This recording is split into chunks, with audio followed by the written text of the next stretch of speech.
for being here in person and on Zoom. And without further ado, I'm going to pass this over to Mariella from the Olympia Music History Project, who have been hosting this with us. And thank you, everybody.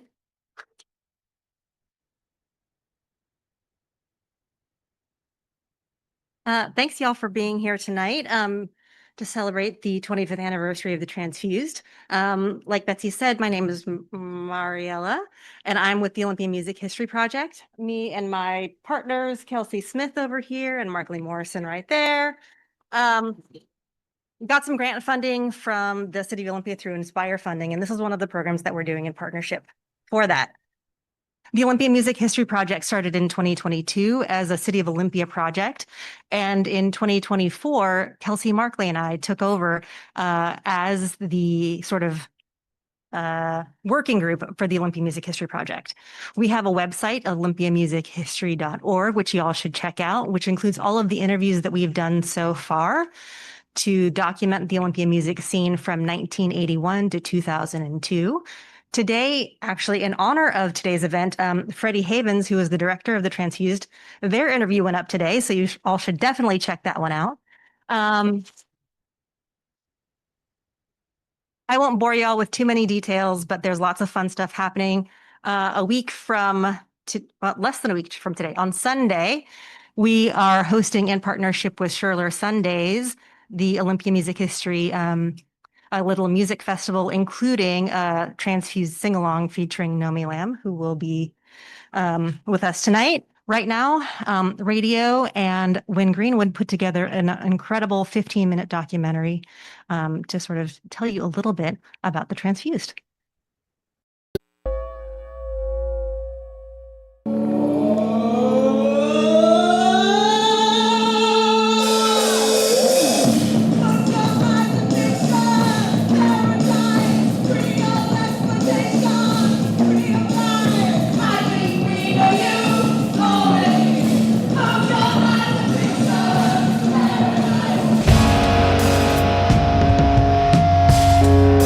Transfused was a rock opera written by Nomi Lamb and The Need.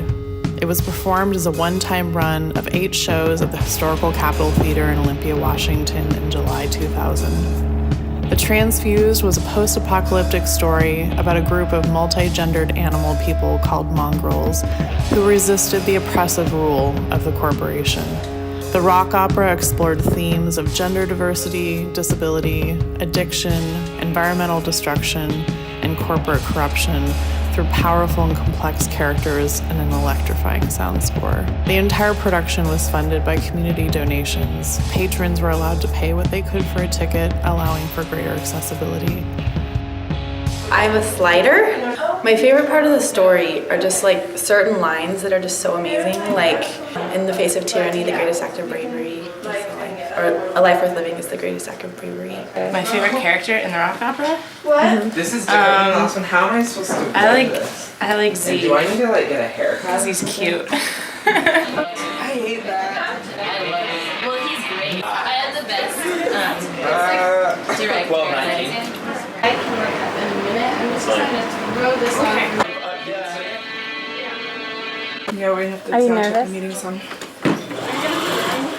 I am Transfused Ensemble, and I play It's Not Just a Name, It's an Attitude. I play Beatty the Badger person, Badger Transfused person. I am playing Corpse XY, and why I'm in it? I have this list. Nomi asked if I would want to try out, and I said no!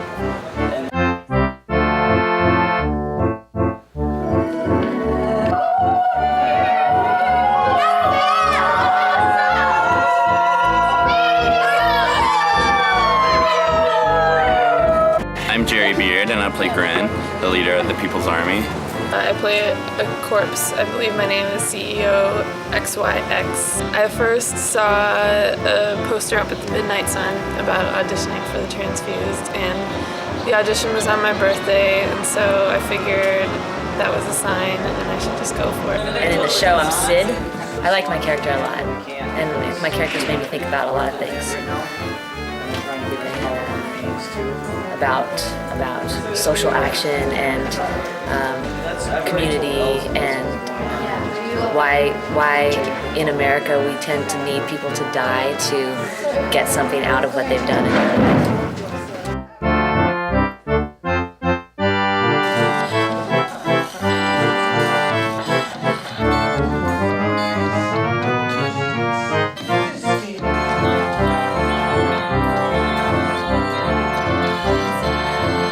So, my character is the corpse woman in the Transfused, and like, I think it's so much fun to play that character because you get all dressed up and like, I don't know, she's freaky and it's really fun.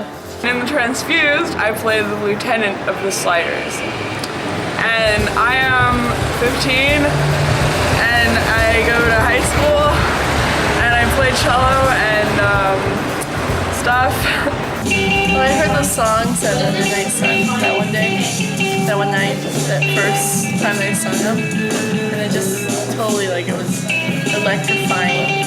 Like the meters don't even like come close to it. It was like, it was just like this like charge through my body.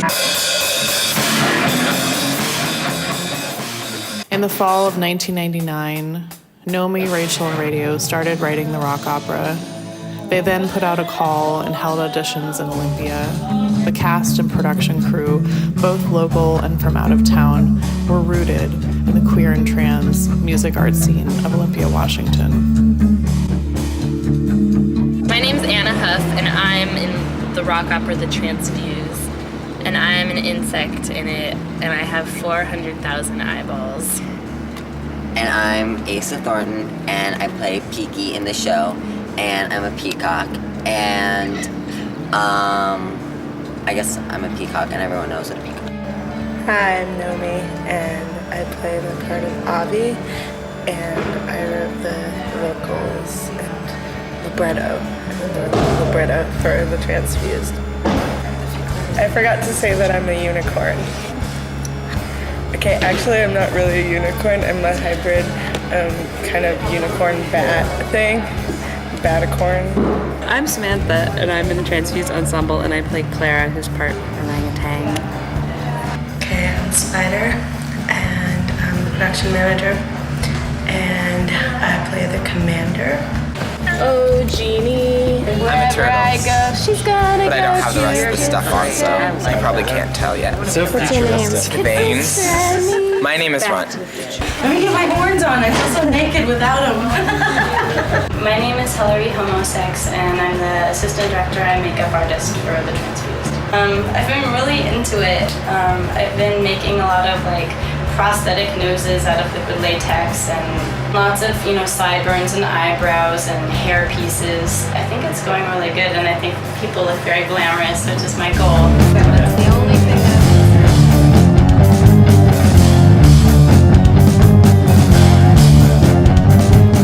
Are you guys excited? Yes, we're very excited.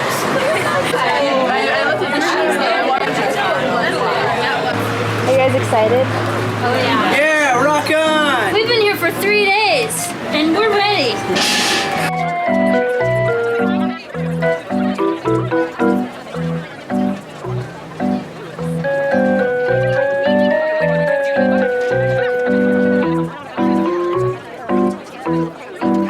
It's really cool that they're having pay what you can nights because, like, people come up here, and a lot of people who travel up here, don't have a lot of money, or people that live here don't have a lot of money, period, and, pay what you can is awesome because, like, I don't even remember when the last time I saw, I've never seen rock opera, and I don't even remember the last time I saw a musical, so it's really awesome that, like, I can take this dollar here, and I can go buy a ticket and see something really hot, and that means a lot to me.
so soon. And we have an idea that we would like to make some public appearances around Olympia today. This is our plan, and you guys, you're our audience, and you're included in the whole thing, and we're gonna do some sing-alongs outside in the street. And we want to be cooperative and friendly to everyone else out there in Olympia. It's not a confrontation kind of thing, you know what I'm saying? So everyone just have fun, and I'll see you outside. There's no injustice can be justified by those who have the power to decide. Yeah, I believe in the electric light. Yeah, I believe in flesh and bone taking pride. We get together, Basically, the Transfused gave us a map, a way to gather together as a community, a way to respond to oppressive forces through music, through dance, through song, and through community organization, activism. A lot of things about the plot of the Transfused, about the corporation running a government, and all of these things that seemed like they could be far-fetched seem closer and closer to reality today. I hope that we can continue to have a legacy with this show, because it was a really important thing culturally, I think.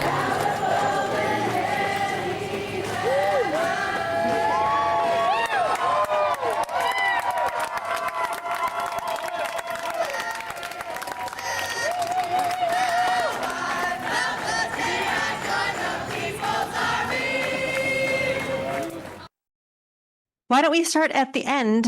Rachel, do you want to go first, and everyone can introduce themselves and your role in the Transfused? Yeah, I'm Rachel Carnes. I played drums in the production and helped write the music and some of the lyrics. Hi, I'm Ed Varga. I was the sound engineer. I'm Freddie Havens, and I was the director and choreographer. I'm Nomi. I guess I wrote the libretto, as you heard me say in that video. The lyrics and vocal parts. And then also was in it and did a bunch of other. Okay. All right. I'm Rosalinda, and I played Cooper. I'm Radio, and I wrote some music. And before we get started, I have looked around the audience here, and it seems like there are at least a handful of folks who were either in the Transfused or saw the Transfused originally. If you were in the Transfused, would you like to stand up or wave your hands just to... Yay.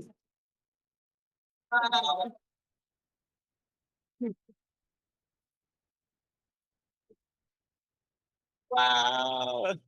Amazing. And maybe if you saw the Transfused when it played, maybe you want to raise your hands?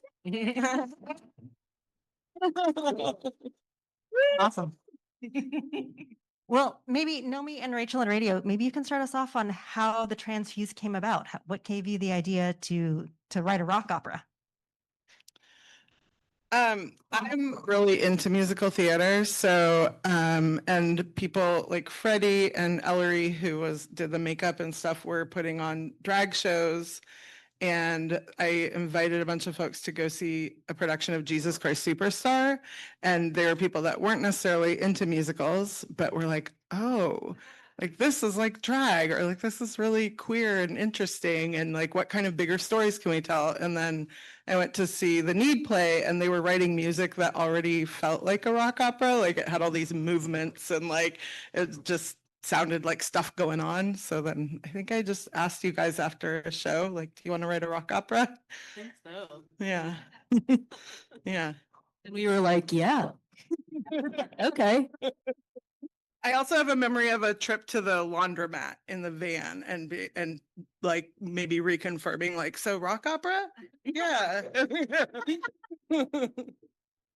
How long did it take you to put it all together? I mean, like 0 time considering the way I have to work now, I'm like, what the hell were we thinking? Because I think we started thinking about it like the spring, like maybe May, June of 99, and then we put it on in July of 2000. So we did everything in that time. And then we're like, that was a lot. It was 90 minutes, is that right? I think it was 2 hours. 2 hours. And how many cast members?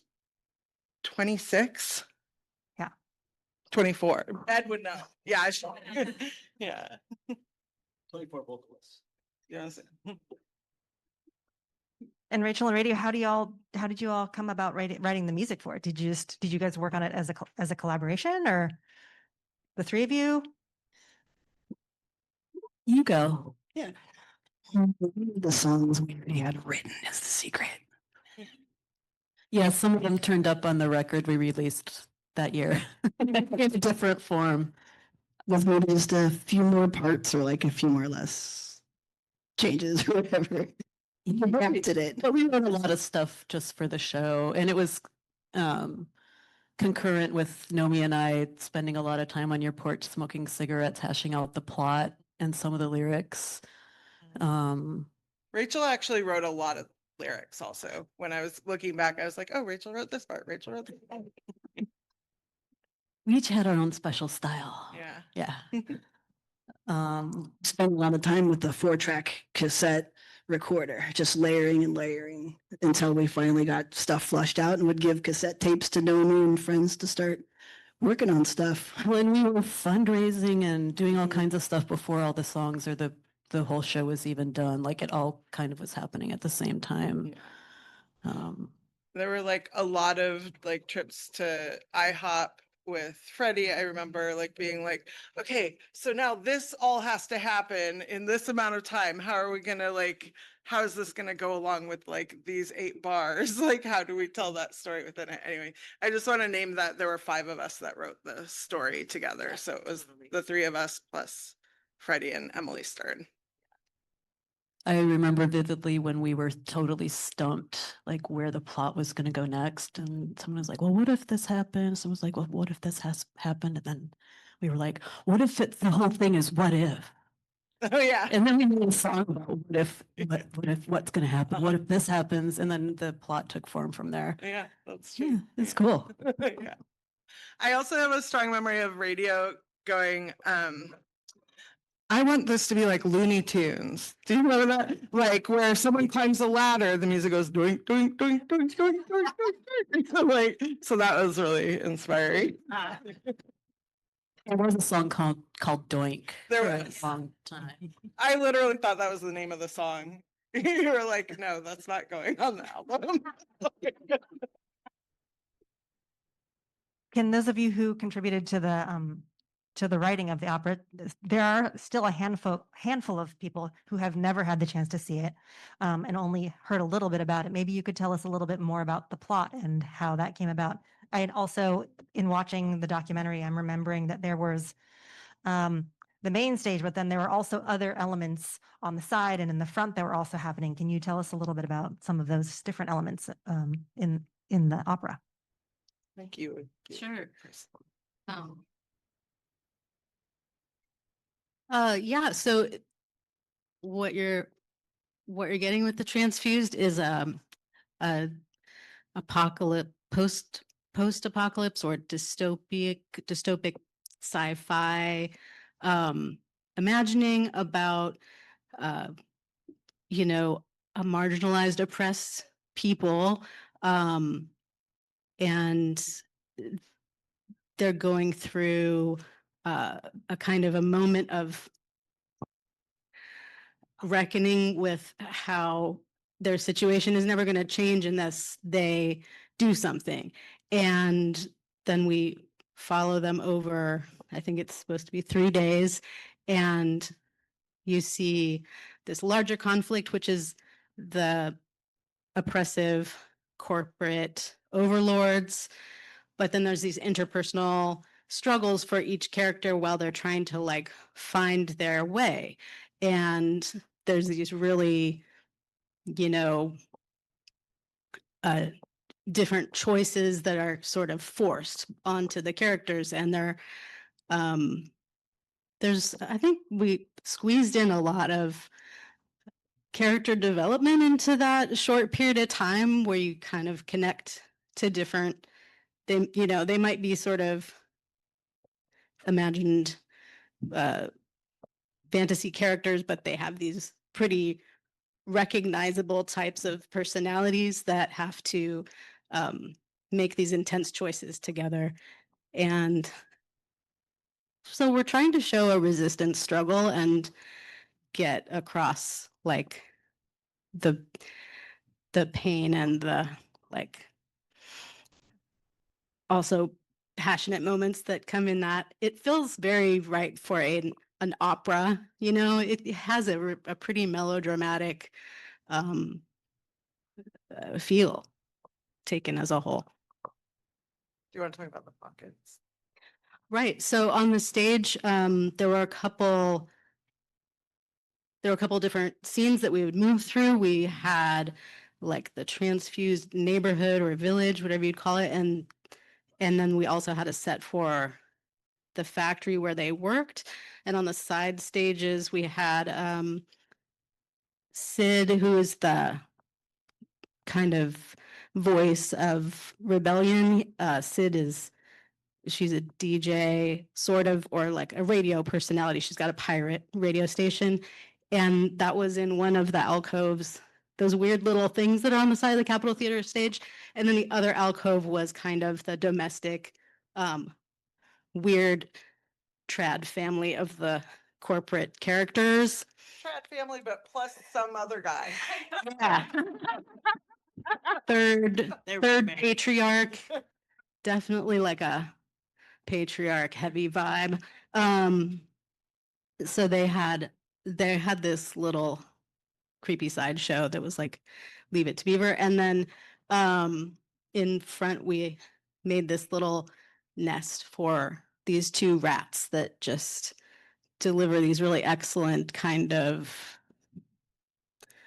hard to describe, but they're commenting on the action in a very like kind of sarcastic and satirical way, and they're just clearly kind of in their own little world outside of the timeline. They're kind of an audience of their own. And during the staging, the band was positioned on this platform behind everything. You kind of couldn't see the band very much. We had to put them somewhere, and it was sort of a challenge logistically. It was like, would have loved to have them right down in front, but I think there was like a real issue with the sound, like not working out if we had them right in the front. But you could see them. They sort of hovered. We were happy to be in the back. We had a lot to do. We didn't need people looking at us. I can imagine. We had to play the whole thing like every night.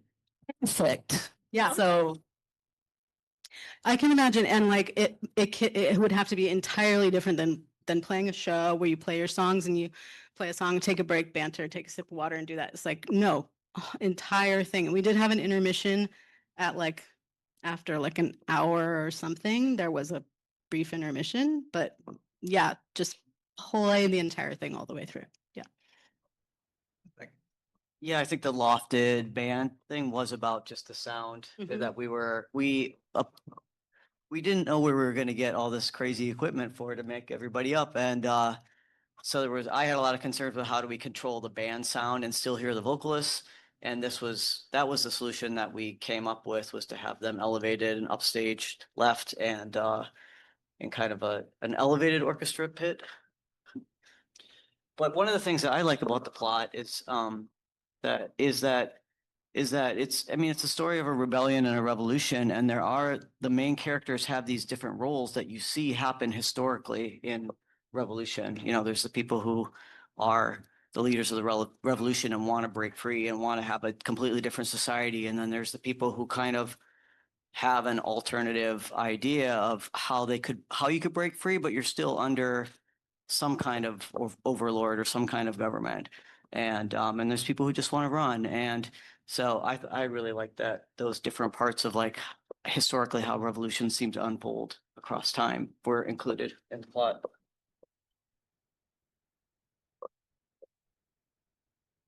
We can probably keep talking, but You absolutely should. I was actually going to make a comment about how I rewatched the Transfused during the pandemic, and there's a lot about people having to like breathing air and drinking water, and with a lot of at that time we were still we're all still masking. Thank you, and how the situation in Flint was happening. There was a situation in Mississippi where people just don't even have access to clean drinking water. We think that that's a problem for other countries, but it's something that corporations are doing to us here all the time. So yeah, I think that maybe somebody wants to comment about, or one of the writers wants to comment about how the political landscape of 25 years ago feels not irrelevant to what's going on today. So I wasn't one of the writers, but I had the privilege to hang out with Nomi a lot while she was still developing some of the characters and such. And I had recently moved back from up north. I was working and living with one of the tribes as a victim's advocate. And things got really scary for me in that situation. And so I ended up moving back to Olympia because I was like, at least I know how to deal with the white liberals there.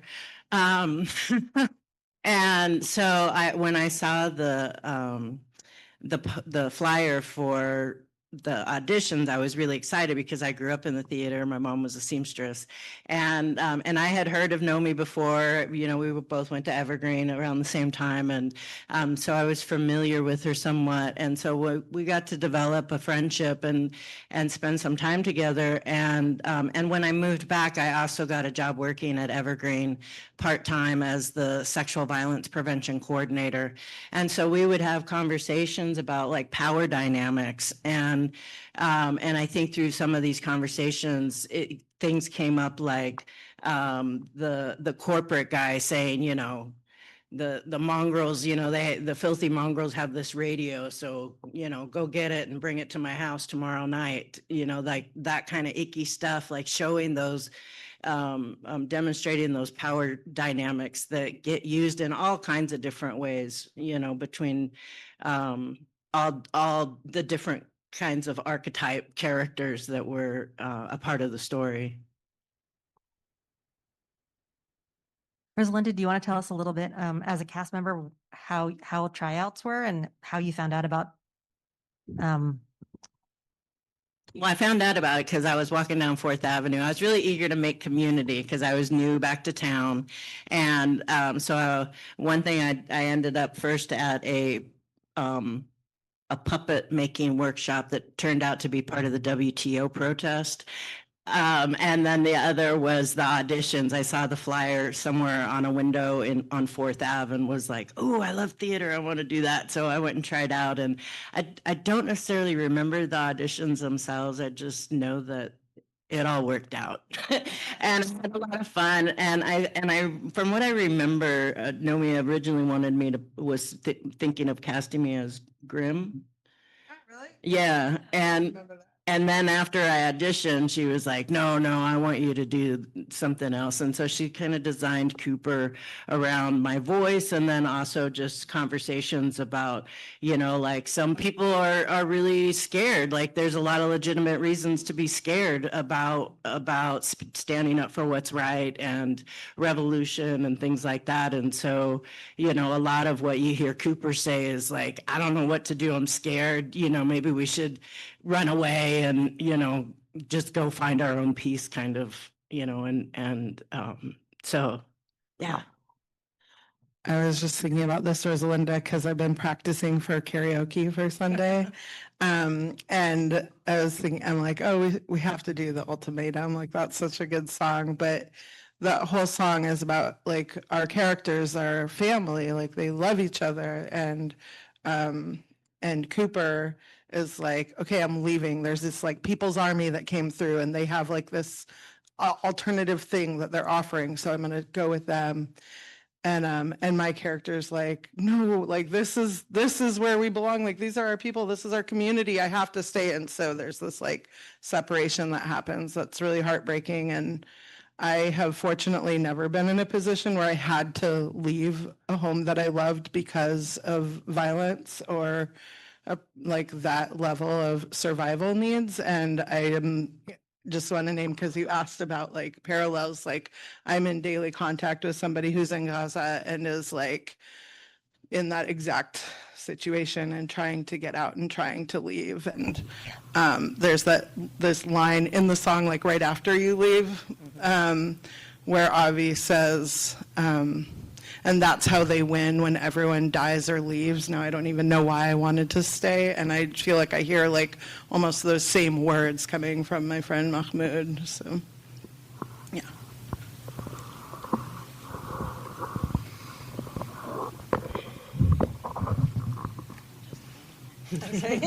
Yeah, it's a heavy moment.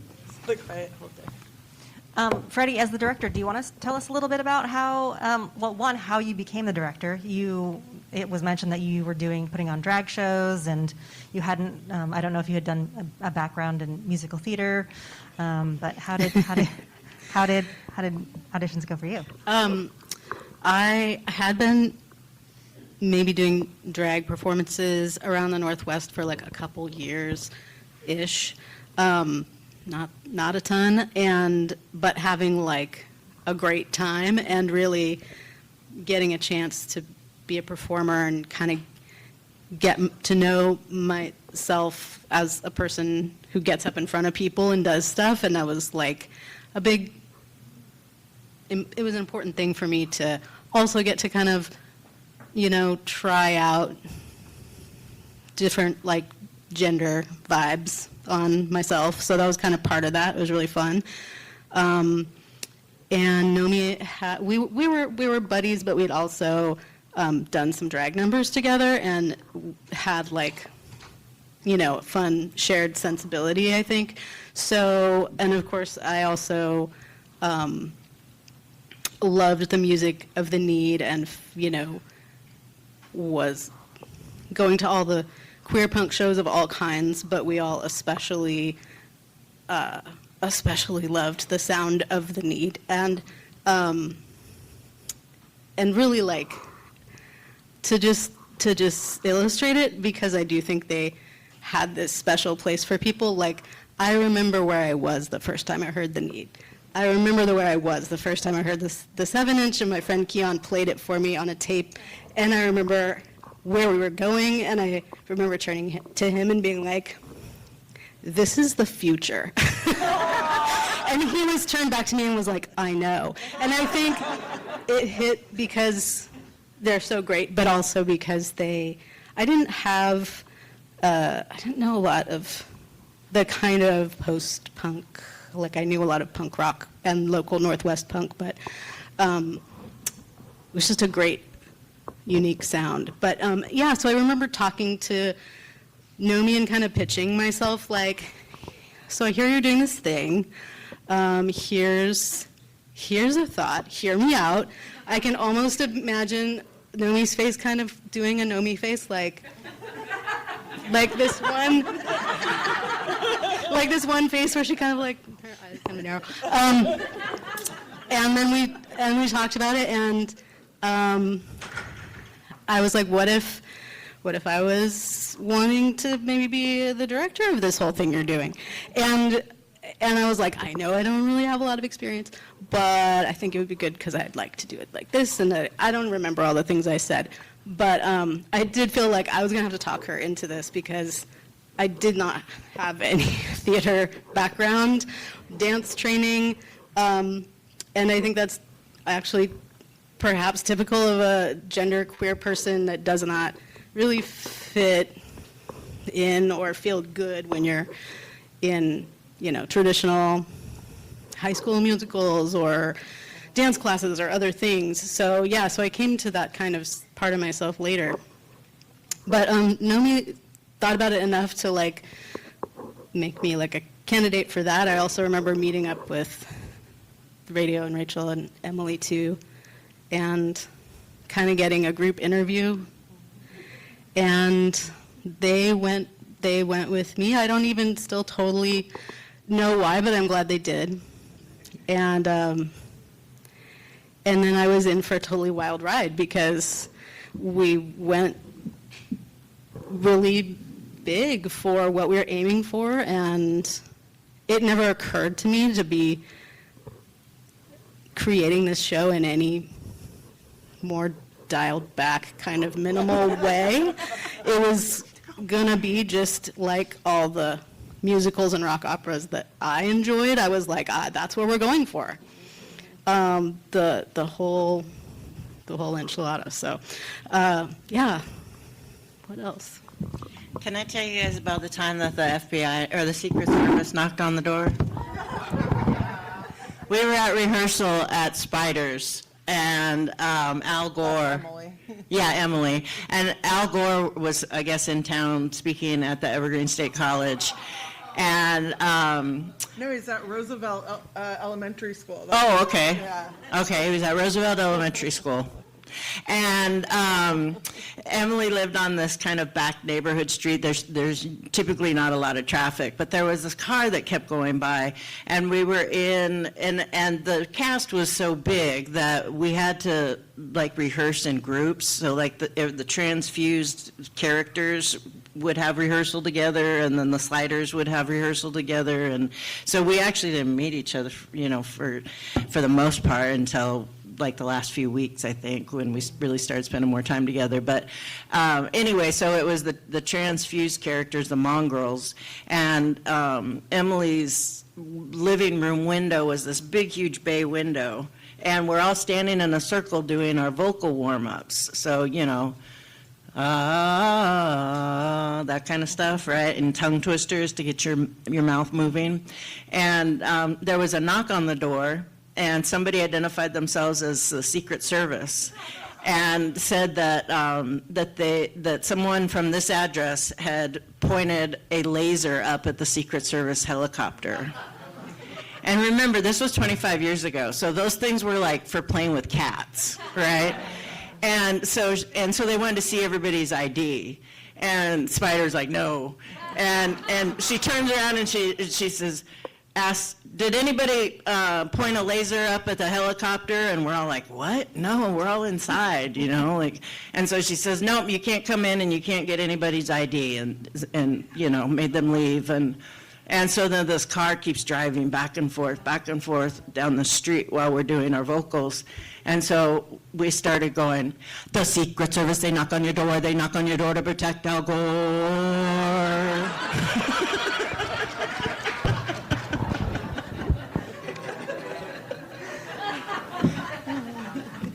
That's awesome. Thank you for that one. Ed, we haven't really heard from you much. You moved to Olympia to work on the Transfused, is that right? Do you want to tell us a little bit about your background and how you got lured here? Sure. I was one of the transplants, and there were a few of us who came from different places to work on the Transfused. Some of us stuck around, some of us didn't. And I was, at the time, in the late 90s, putting on shows in Minneapolis under the name Homocore Minneapolis, and that's where I met Rachel and Radio, putting on, I probably put on 2 or 3 shows for them over the years in Minneapolis. And in April of 2000, they came through town, and we went out for breakfast the next morning, and I literally was presented with a fork in my life I got a call right before we went into breakfast to be a teacher at a sound engineer school that I had gone to in Chillicothe, Ohio. And that would have led me on a totally different path to maybe working in a studio in Nashville or LA or New York. And I sat down at breakfast, and Rachel and Radio were like, hey, do you want to join this crazy punk rock opera that we're making? And, obviously the choice was clear. And it was one of the most amazing things that I got to be a part of. And that's how I ended up here. And I came in fairly, it feels late, because I didn't end up getting to move here until late May at that point. It was early July that the run was happening, and really had to cobble together a great deal of equipment to make it work. We did 16 channels of wireless mics, and I remember just like having these big spreadsheets of who we're getting this from this person and this from this person, and it took a lot of effort to just gather what we needed for the show, and then it was that part was challenging, and also the type of equipment that we had to work with was pretty normal at the time. But it's interesting now, a few years later, that there's so many technological advancements, how much easier the show would have been to do with a digital mixer. And because of like some of the technical limitations that we had, we just found all these crazy workarounds. Like Jerry Lee Abram was the first time I met him, and he was the wireless mic technician who was literally, we had this very complicated chart of who has what mic and when, and we had a very complicated, we just had all these complicated charts and color coding of how we were going to switch all these mics to get them on the right performers for the right songs. And we had somebody who had to run, like I had created some sound effects for the show, and because my job was so complicated that we had someone else who was kind of cueing the sound effects and playing those. And then we were on headset with Rachel we were on different people were on headsets so that we knew what was happening, because it was also hard to see the band, and that was the only way we could really communicate with the band, and we made it work.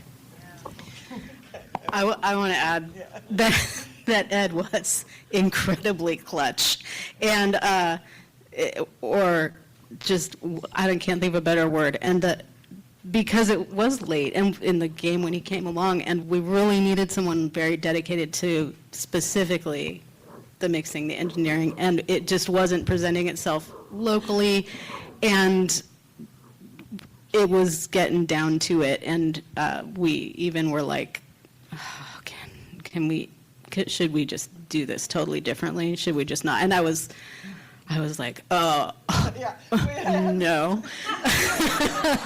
because we were so far into rehearsing for this full opera full of dancing and moving around, and so he saved our bacon in a major way with that position, and it was an incredibly huge amount of work, and we couldn't really pay for his time. It was a huge commitment. Like maybe $100. Yeah. I see that you're. Well, I was just going to say, I remember before Radio and I went on that tour, you all were like, you have to get Ed. Get Ed for us. Really? Because I didn't know Ed. Especially you. You had toured, I had put on a show for you. So I knew you were in hell. Yeah. Anyway, we got him.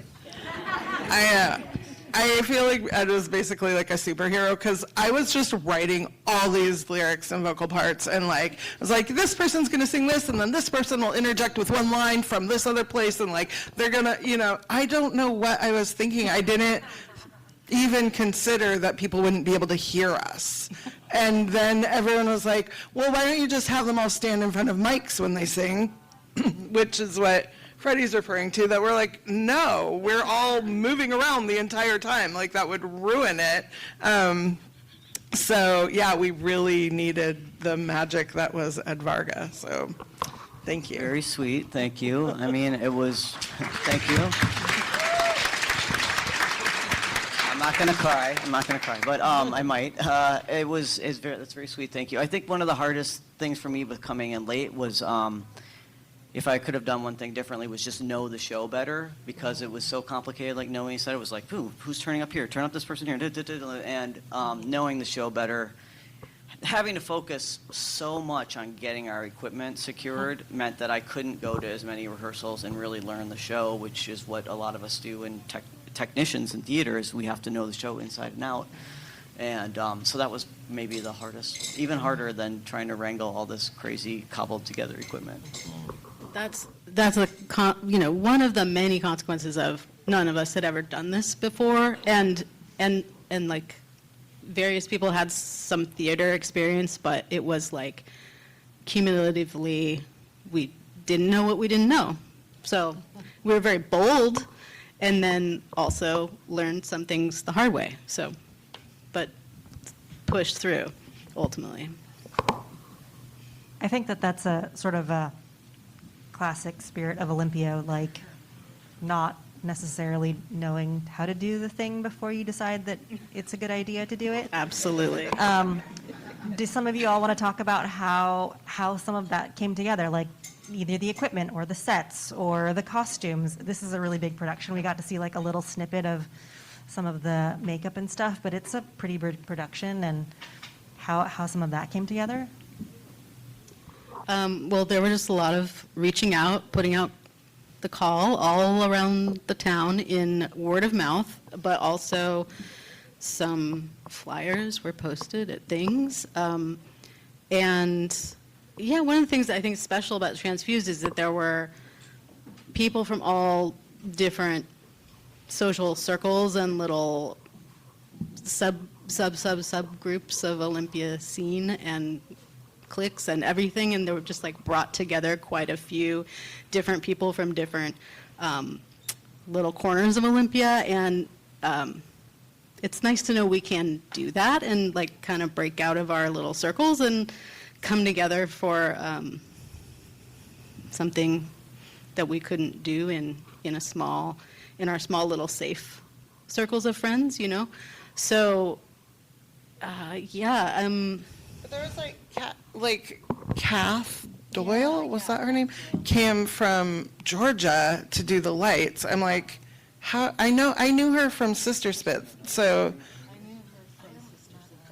okay, so somehow we got this person from Georgia who was like worked a lot with the Indigo Girls to come and do our lights, and then like Beth Stinson and Andy and Blake moved up from LA. It was just, and I don't know, you also have to know, like, this was the first, 1999 was the first summer that I used email. So it was like, this was very just phone calls on landlines and stuff, and meetings in person, and yeah.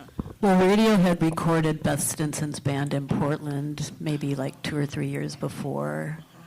And I think Andy and Blake went to Need shows maybe. And I know they're on the Zoom. Hi. Beth Stinson's band played at my punk house in Seattle a bunch of years before. There was the queer punk network of people that go a-traveling, and I had been going to like punk dyke gatherings, anarchist gatherings, so there were friend connections in that whole network. And yeah, on your point about email, I don't even remember if we had a website. If we had a website, it was like yeah, I don't know what we used it for. So I've been thinking about how different, and things were really changed rapidly just a few years later. There were so many things about how, even just how I taught myself to do things. You didn't have a way to go look at makeup tutorials. You didn't have a way to watch clips of things on YouTube. You didn't have a way to, Google anything, because in 1999 you didn't have YouTube or Google, and you certainly didn't have social media to put out a call for things, and you didn't have Kickstarter or GoFundMe. We probably would have done something like that and been really could have used that. And so, yeah, teaching yourself, for me, it was like, I think, shout out to the library, actually, because I think I literally checked out. Yeah. I went here and I looked for like books on theater craft, and I found a great book on a set designer from the 20th century, Boris Aronson. I made a point to go back and look that up, and that's where I got an idea for the vibe of the sets, and like his style was incredible and influential, and he worked in Yiddish theater, and I was like, that's a cool connection to our writers. And so you're gonna like teach yourself things by going to see a movie and like watching the movie musical. You're going to rent the movie musical. You're going to tape it off the TV. I used to tape shows about dance off the television, or my mom would make me VHS tapes of like PBS documentaries about dance.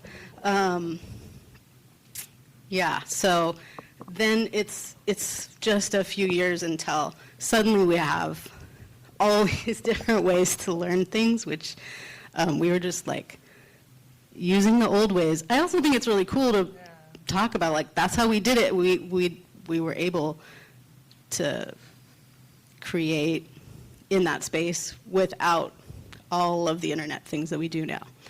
So maybe that's a good thing for a younger generation to hear and think about. Yeah. I was just going to name that Nikki McClure and my dad made the sets. So like Nikki McClure designed all the sets and then went and hung out at my childhood home with my dad, and they built them together, and yeah. And with all that DIY, the Transfused still managed to get mentioned in, what, Time magazine? Oh yeah, it did. Yeah. Yeah, exactly. I have another cool little story. It's not mine, and I hope Zach doesn't mind me sharing it. But I remember him telling us after the show that, like, some friends of his were all excited to go see the Transfused, and they were like, "We're gonna go. You want to go with us?" And he's like, "No, that's cool." And he played the corporation guy. And apparently they sat right in front of his alcove, or the corporation's alcove. So when he came out for the first time, they were like, "Oh!"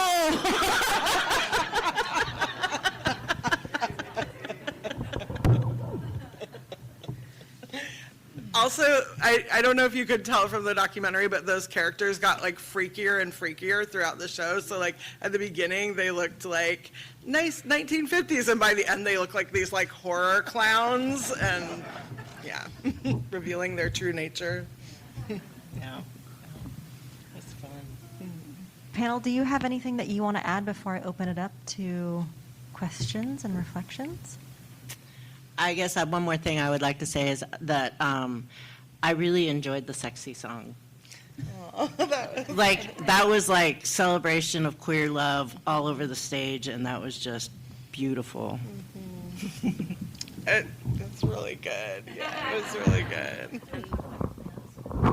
That one was, just to give props, that one was choreographed by Beth Stinson, who was really helpful because I had to delegate some scenes because I was doing too much, and my assistant director E.T. did the directing of the corpse scenes in the alcove, and then Beth did the sexy song and the sliders. Yeah, I thought I did this. Maybe. I wasn't there. I just know Maybe we the both. there a lot. Yeah, that could be. I have to ask Beth. I don't remember. I loved what the sliders did. They got a workout. We also just. Oh, I did want to really give props to the cast also, because this was a tall order for this cast because these characters had never been realized before, and that is harder than if you're like in a community production of The Sound of Music. Everyone knows who Fraulein Maria is, and everyone knows who Captain Von Trapp is, and you just have to like do it and maybe put your spin on it. But like no one had ever performed these characters in this situation, and it also felt harder to like putting the scene together, just making sure that everything in the scene happened that needed to happen and how to embody it. And so we were just working that out as we went, and I'm sure that it was harder to be patient with us figuring it out scene by scene. So props to our cast, because we asked a whole lot of them. We didn't finish it until the week before. Like, the show wasn't done until the last week, and I think some of the cast were like, "So we all kill ourselves at the end? That's what's happening?" We're like, "No, we're not killing ourselves, I don't think. I think we're like just getting really inspired. I think because we all kind of get hit by lightning or something." It's metaphorical.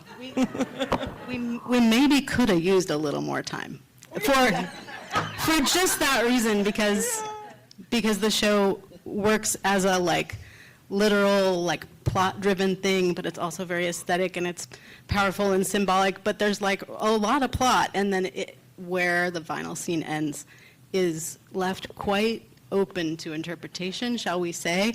And the feedback that we got was like, so what exactly? You know, a lot of people really were like, we want to know more about what happened, and I was like, I agree, I hear you. But although I think it works energetically, and I understand. We just did what we did. Yeah. You can say like, and here's the answer. Yeah. Here's what's gonna happen. Well, the metaphor of it, if it needs to be explained, is that there was a storm coming, and that the transfused, the 7 of the transfused were like, had this belief, this maybe unspoken somewhat belief in well, it's not unspoken. Your character sings about it. You know, the light strikes the tower, and when all the elements collide, that's power. You know, so they were like they were constructing this power station so that they could connect to it and connect to the elements and, you know, connect to their own power as community. Yeah. Very much.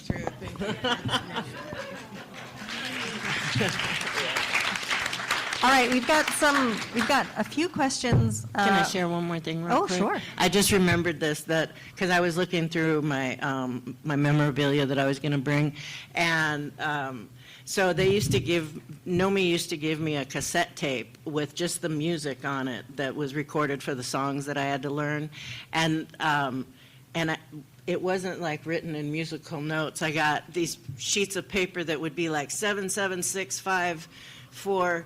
77 something, and I don't even know what those stood for at this moment, but I was looking at it going, somehow that made sense of how this song is supposed to, how I'm supposed to sing this. Fault.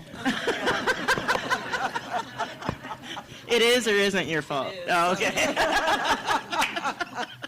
We have our own language about it. All right, I'm done. All right. So the first question is, what university is using the soundtrack in the curriculum? Does somebody know? I was thinking about this earlier. There's somebody in Indiana that contacted me when I lived in Chicago, and they taught, I don't remember their name, but they taught like global capitalism class, and were analyzing the transfused as part of that. I don't know, and I don't know of others. Didn't Emily say that? Oh yeah, Emily teaches in Santa Fe. I can't remember. She teaches at a few different schools, and Emily, the production manager. Yeah, and so she's shared some of it in her class. Awesome.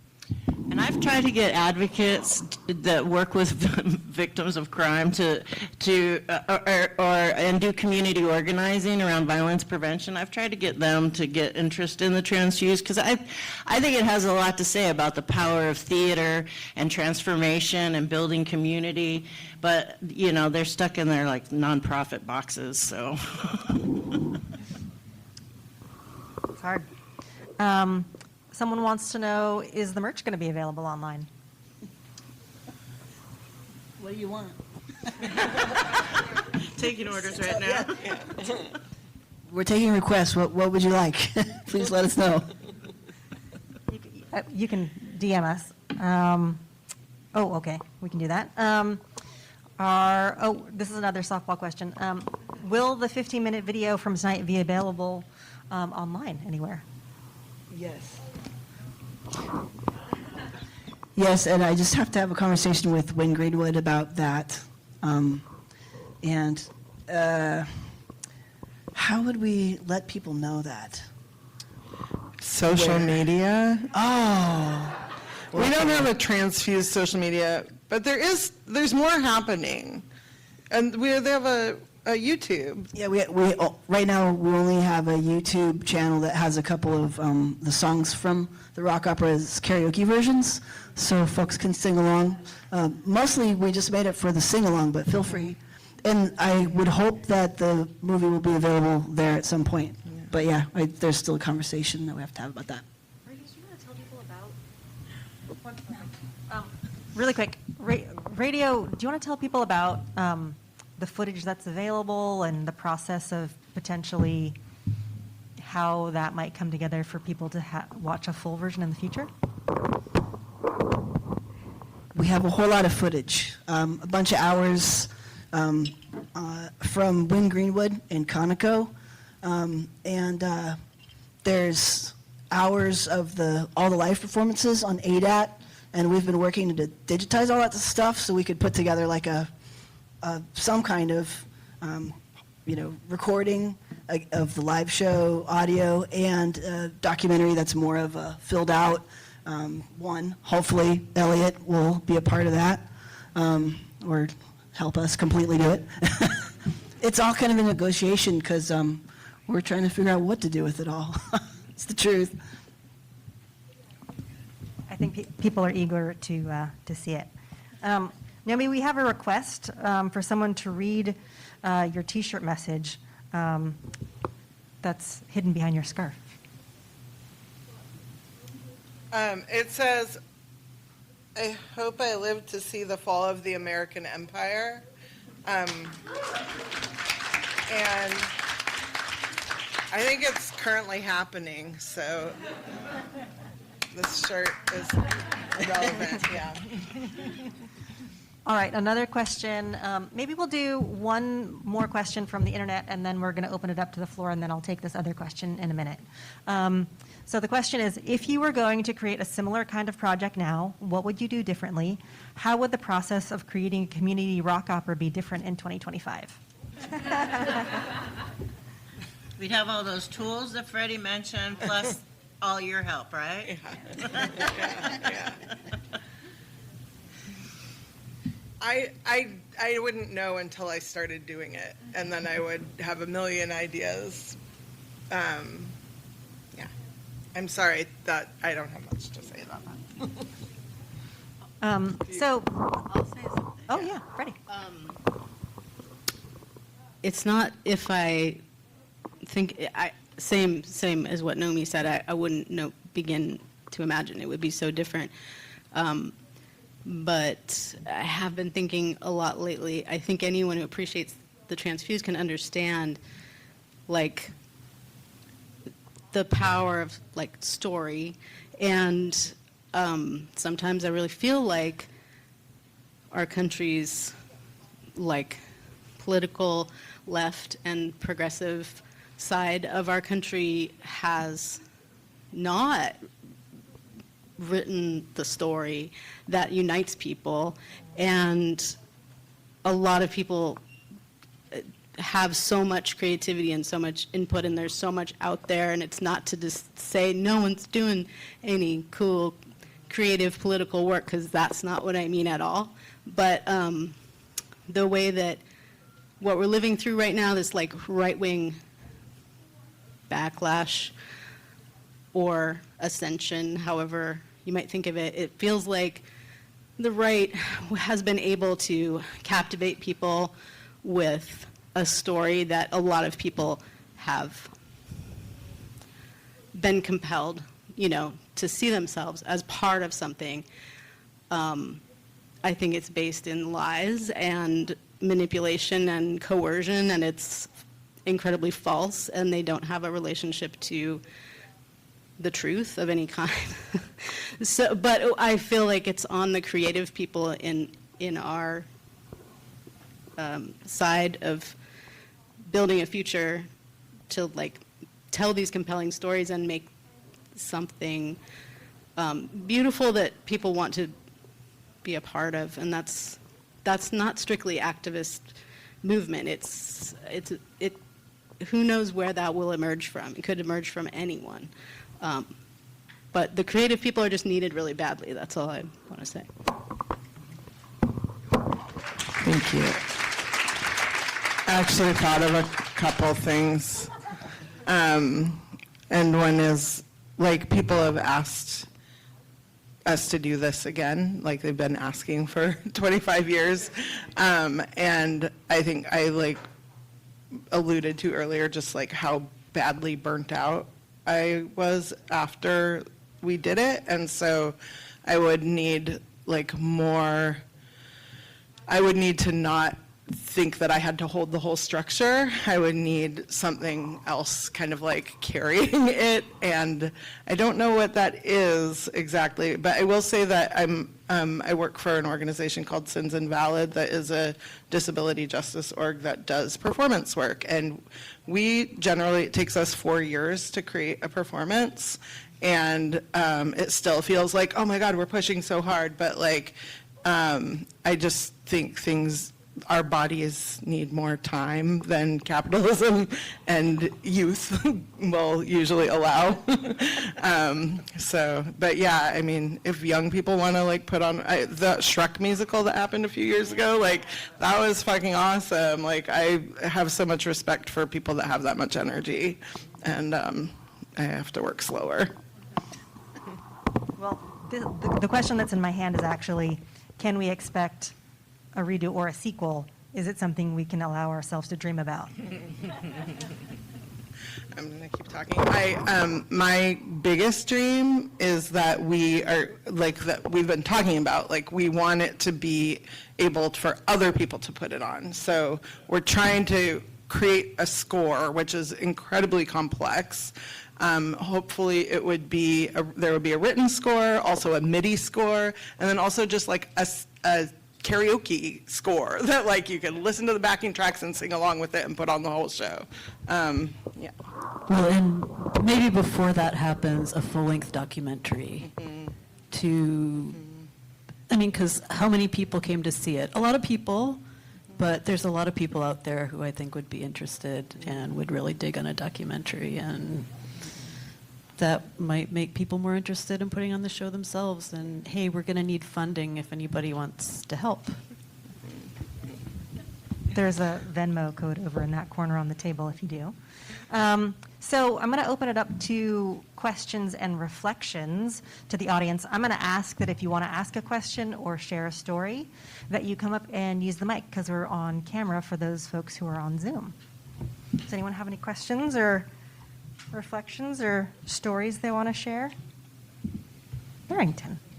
I have always wanted to ask if the fabled 4-track tapes where you sang all the parts and your kind of working tapes that you traded back and forth, do those cassettes exist? They do. I just found them. They're We gotta have them on the box set. I wonder if they still play. It would be so cool to hear that stuff. Because like, I mean, I saw I saw it 3 or 4 times. I have the CD. You auditioned.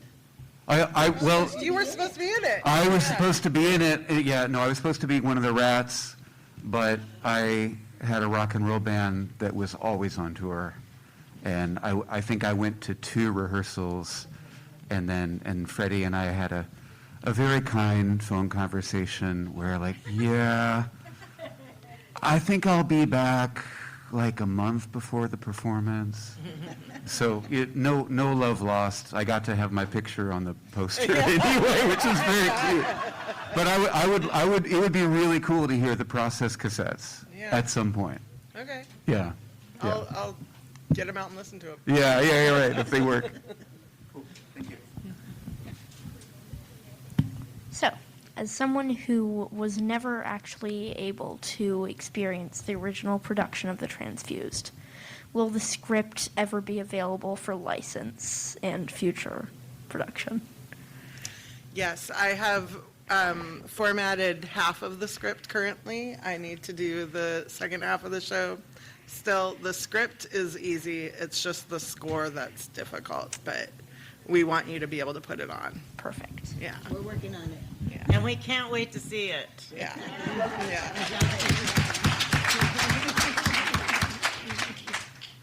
Anyone else? Any of the cast members want to?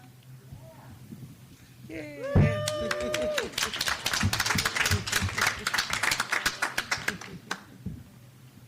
So I just want to, like, one of the things that I think about when thinking about the story of the creation of it is, like, the time period that we were living through. It was right after the WTO protests. It was right after everybody thought everything was going to explode at Y2K, right? So we were like, oh my God, it's all going to collapse.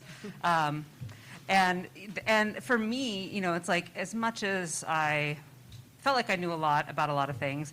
This was, I think, for a lot of us, one of the first opportunities to really talk about different sorts of gender identities and body positivity and sex positivity and all of these things that, you know, now are more common in our culture, but 25 years ago, it was kind of a new thing for a lot of people to have these conversations, to really think about how it infused these characters, what it meant for community, what it meant for rebellion and society. And as a cast member, that was super powerful. And I think we rehearsed for like 6 months. Is that right? Did we start in like January? Yeah, so it was a very long rehearsal period because it was being generated as we were working on it. But I will always remember standing backstage, and I think, I don't know if it was during Avi's Freak Out, but there was like a song where, you know, there weren't that many, I wasn't on stage in the song, and like a bunch of us were backstage, and we weren't supposed to be singing because we weren't in the song, but we were all back there just like totally rocking out, and I was like, this is the kind of show I felt like I could do for a super long time. Because before that, I was like, how could you do a Broadway show and do it every day, 5 days a week, whatever. And I was like, this I could do. I could do it over and over and over again. So it was an awesome process. But that time period, I think going back to like all the technology that didn't exist then, all the things that were how you create a community that are different than how people do that today in some ways, was a powerful part of the process. So it's kind of hard to imagine how this production could happen now when we do rely on so much other ways of communicating and the technology behind it. But that's my 2 cents. Do you want to tell them who you are and who you were? My name is Samantha, and I was Claire. I was the one that said I was part orangutan. I had giant hair. I just remember I used a lot of hairspray for that show.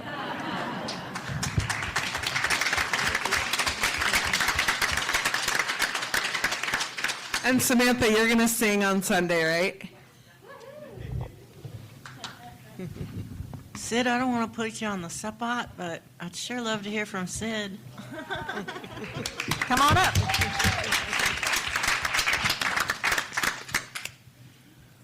Well, thanks, Rosalinda. Thank you, each one of you. It was, I don't know what to say, because I guess you're all here because you know how incredible it was. And it really was. It was such an incredible experience. I know I had never been in any type of musical, but I had just come from WTO. And I remember walking, like just after protesting, I was walking down an alley and got shot at with a wooden bullet by a police officer, you know, and I was just like, what the? And then we were sitting outside the police station in Seattle. We were having a silent, you know, night vigil for all the people who had been arrested that day.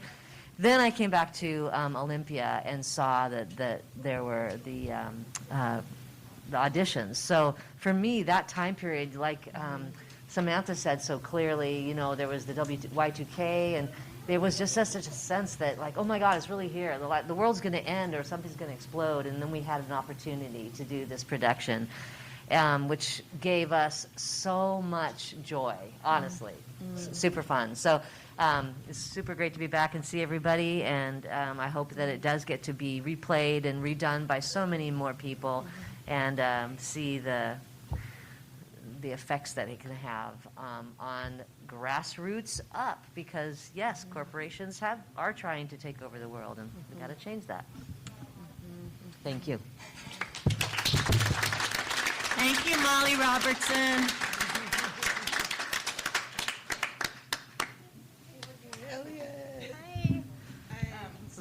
Let's go up higher.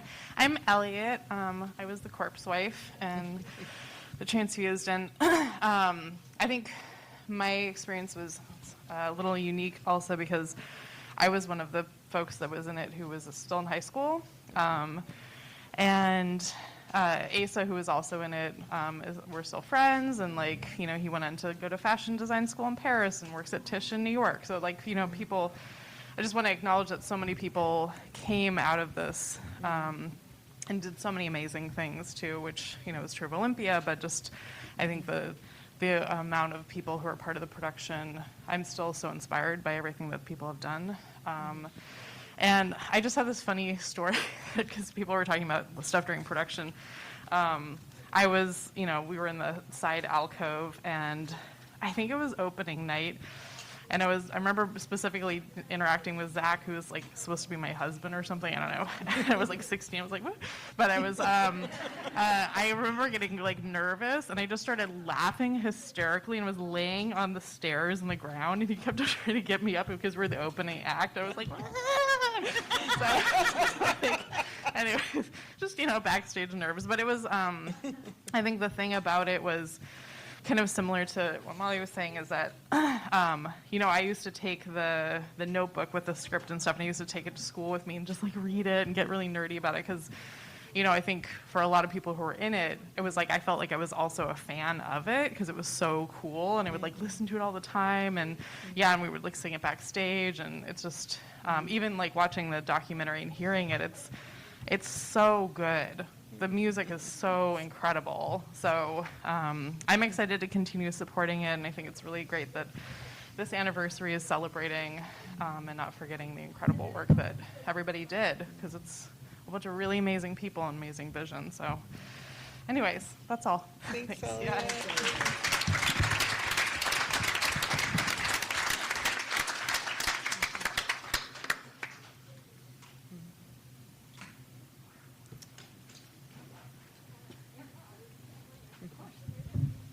I just wanted to give you all an option to hear about anything that happens related to the Transfused. We have a newsletter that I'm not great at sending out, but I do send it out sometimes for the Music History Project.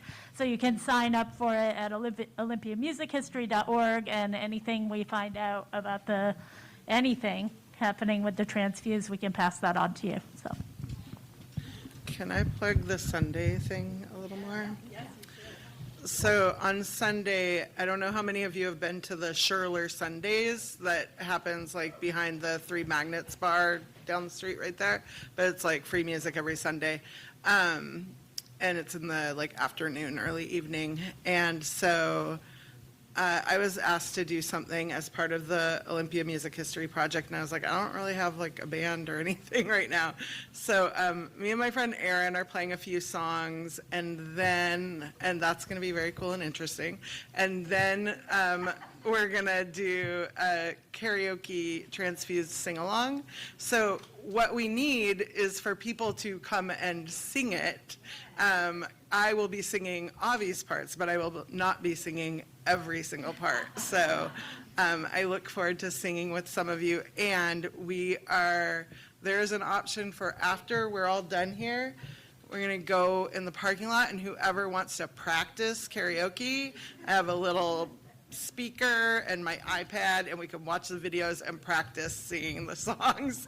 And then you can feel more confident and come on Sunday and really give it your all. And I would love to have at least one person singing for each character, but we could have like lots of people singing for the characters, and also the whole audience can sing too. Like please sing if you want to sing. Where should we practice? In the. What do you mean, online or?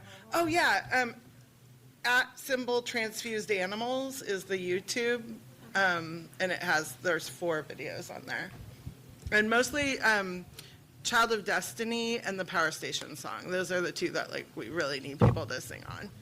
And if people need a refresher on the lyrics that they want to take home, there are some CD covers at the merch table you can take. We just happen to have a bunch of extra CD covers that we stuck over there that have the lyrics in them. If anybody wants them, take some. How can people hear the music? Like the karaoke doesn't have the vocals on it, so if people want to learn it. Well, I was just going to suggest, I don't know if they still play it regularly, but they used to play it regularly at Jamie Lee's. So you might want to ask her and then book a haircut. That's what I'm wondering. Is the soundtrack available somewhere? Somebody Google it. Sadie has a great story to tell. Oh, good. Yeah. Oh, Katie. Yay, our stage manager.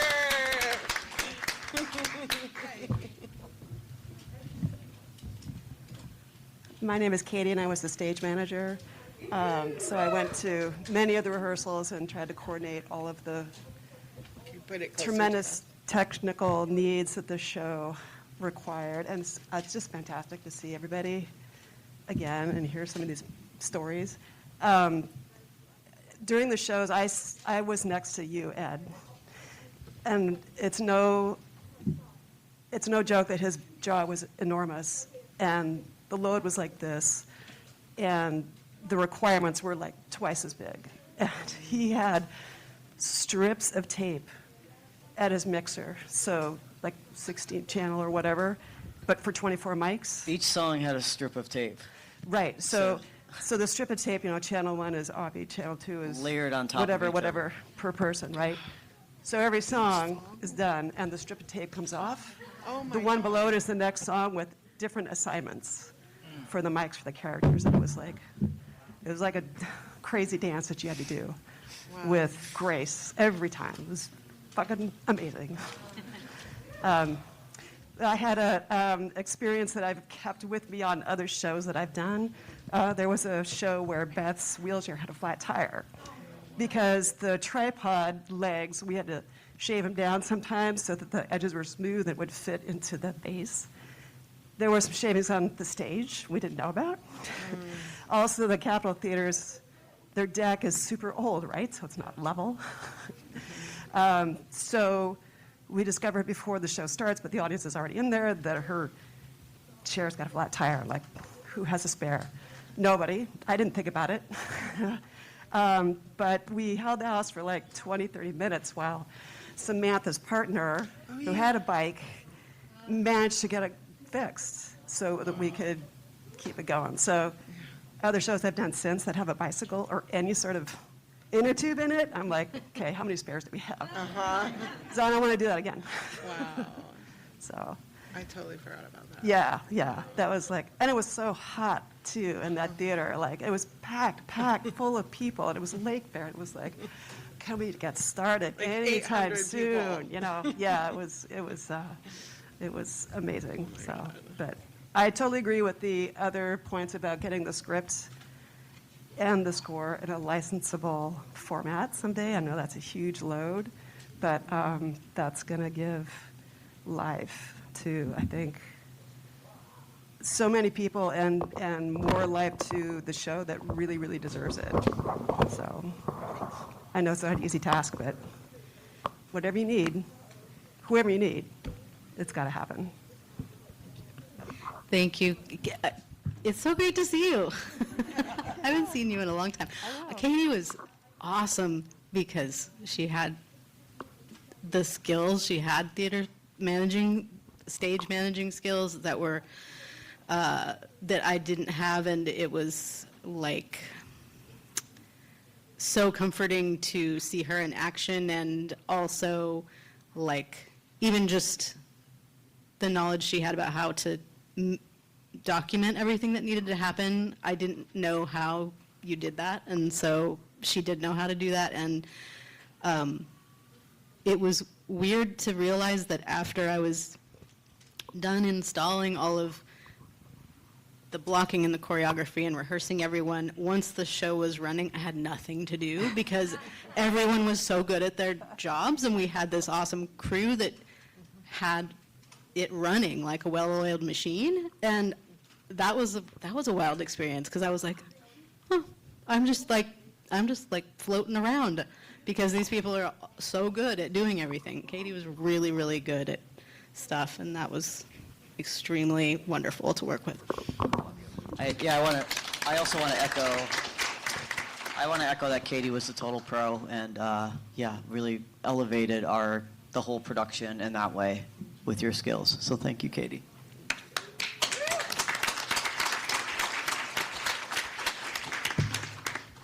Kayla, Pat just brought in 50 CDs that are at the merch table. Thank you so much. What? Their donation $10 and up. If you have a CD player, you should grab one. Of the Transfused? Yeah. Who brought those? Oh, thank you. Thank you, Pat. Okay, there are CDs here. There's some CDs here. Does anyone else have a? Oh, Marina.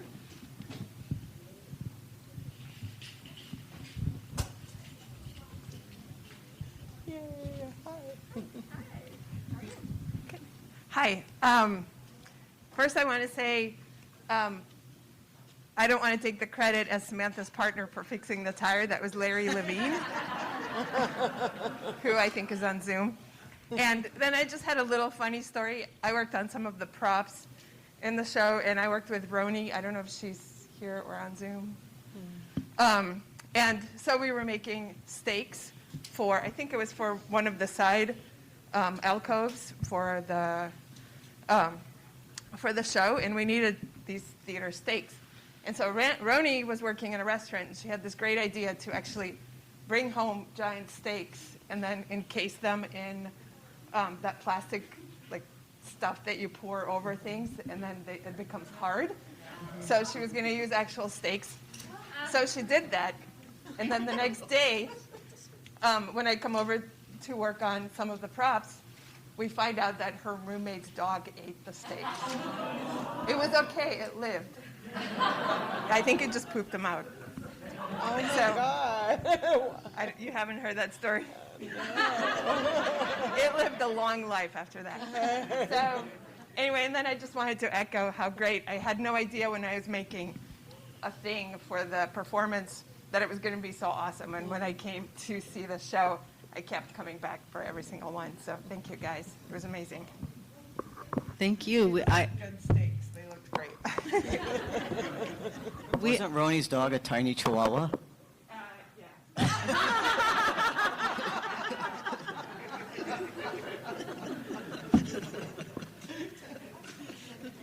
We asked the props team to make the weirdest stuff that was custom stuff that you can't find, and they succeeded in all of it. It was amazing.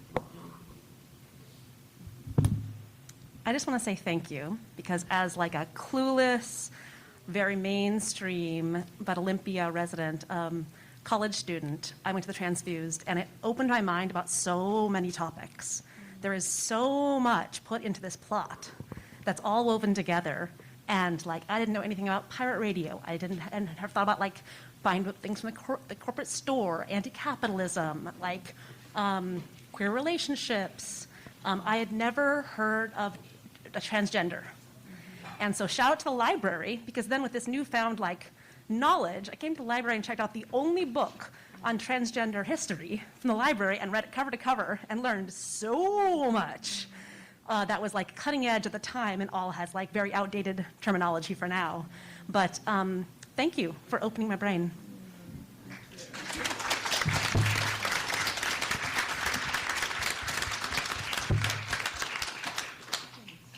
Time to look at memorabilia? I want to say in Olympia of the late 90s and early 2000s, like if you weren't there then, it's useful to understand that there was kind of so many punks that it was actually very segregated.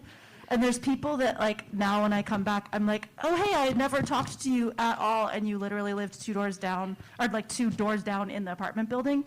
And so it was kind of, I think it's because there were so many people that we had to create divisions so you could just get across town without having to talk to every person you passed. But it really was a time of feeling extra division, even though we actually had so much in common. But it would be like, well, you wear more black than I do, and I'm act like a geek in front of everybody all the time, so we can't really relate. But I really felt like Transfused truly brought everybody together, and like it filled the theater every night that it happened, and made it feel like we could all be doing something together. And I think that that's a useful thing to think about now, because it's easy to find reasons not to feel together with people and find I think you spoke to this a little bit, Freddie, like you can find the bits of separation and disconnection, but it really was something that brought like everybody from every scene absolutely together to, if not participate, to like show up and be excited about it and wait in line for not 3 days, but like say you did, like Amber did.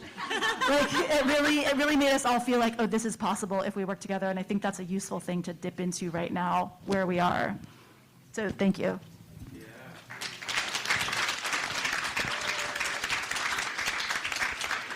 I think I saw someone in the back had oh, hi. Oh, hi, you.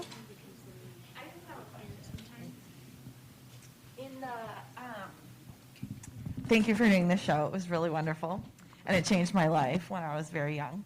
I'm curious, you worked on it, sounds like, for at least a year, and how did you, within this framework of kind of like anti-capitalism and anti-authoritarianism and like long periods of time and lots of like young queer people, how did you keep drama out of it? And like, how did you keep things like on, like keep to a schedule?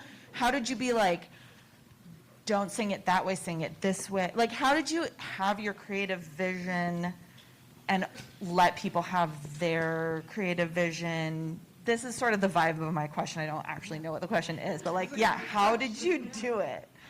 Thank you.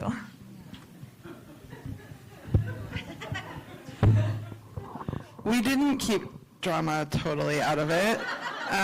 There was stuff that happened, but we really were on a schedule. Like, we made a schedule, and you can actually see the schedule. It's on that board over there, and it says who's rehearsing on what day.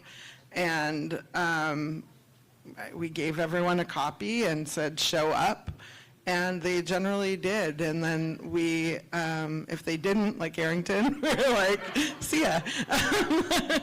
But yeah, and I think we had roles, like specific roles, so not necessarily like, I mean, I guess there's some kind of inherent hierarchy in having like a director and stuff like that, but also like, oh, you know, we're all artists here together and it's my job to teach you how to sing this. And you, like, it's gonna sound best if you sing it on these notes and in this rhythm, but some people had, you know, some people made it their own, everyone made it their own, you know, and there were things that changed because of how people wanted to do it. And yeah, I think that's what I have to say right now.